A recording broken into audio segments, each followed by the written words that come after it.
দর্শক, শিক্ষার্থীদের আন্দোলন দমন করতে ইতিমধ্যে জানা গিয়েছে 500 শিক্ষার্থীকে গুলি করে হত্যা করেছে পুলিশ ও সেনাবাহিনী। ইতিমধ্যে এই বিষয়টি নিয়ে সংবাদ সম্মেলন করছেন শিক্ষার্থীরা। এমনকি 200 শিক্ষার্থীকে খুঁজে পাওয়া যাচ্ছে না এখন পর্যন্ত, তাদেরকে গুম করে দেওয়া হয়েছে। পুলিশ প্রশাসন তাদেরকে নাকি গুম করে দিয়েছে বলে অভিযোগ করছেন। অন্যদিকে অ্যামনেস্টি ইন্টারন্যাশনাল সহ আরো বিভিন্ন দেশের রাষ্ট্রদূতরা এমনকি রাষ্ট্ররা কঠিন চাপ দিচ্ছেন সরকারকে ও পুলিশ প্রশাসন ও সেনাবাহিনীকে। কি চাপে পড়ে গিয়েছেন আওয়ামী লীগ এই ভিডিওতে দেখতে পারবেন। প্রথমে আমরা দেখে আসি যে কি বলছেন শিক্ষার্থীরা, নতুন কি কর্মসূচি দিবেন এই বিষয়টি নিয়ে আসুন জেনে আসি তাদের মুখ থেকে। তারপর আমরা দেখবো কি চাপ দিচ্ছেন সরকারকে। অবশ্যই ভিডিওটি না টেনে পুরো ভিডিওটি দেখবেন।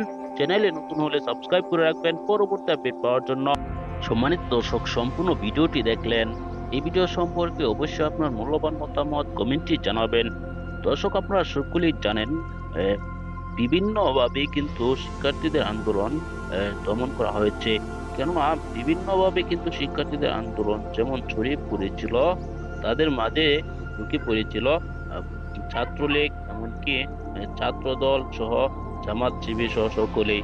তারা কিন্তু ইতিমধ্যেই বিভিন্ন জায়গায় হামলা করেছে। তারপর এটি কিন্তু শিক্ষার্থীদের উপর চাপিয়ে দেওয়া হয়েছে। সেজন্য কিন্তু শিক্ষার্থীদের উপর গুলি করেছে তারা। কিন্তু তারা মনে করেছে যে জামাত শিবিরই। দর্শক, জামাত শিবির আগুন দিয়ে চলে গিয়েছে, শিক্ষার্থীরা সেখানে গিয়ে রীতিমতো হত্যার শিকার হয়েছেন বলে এমনটাই জানা যাচ্ছে।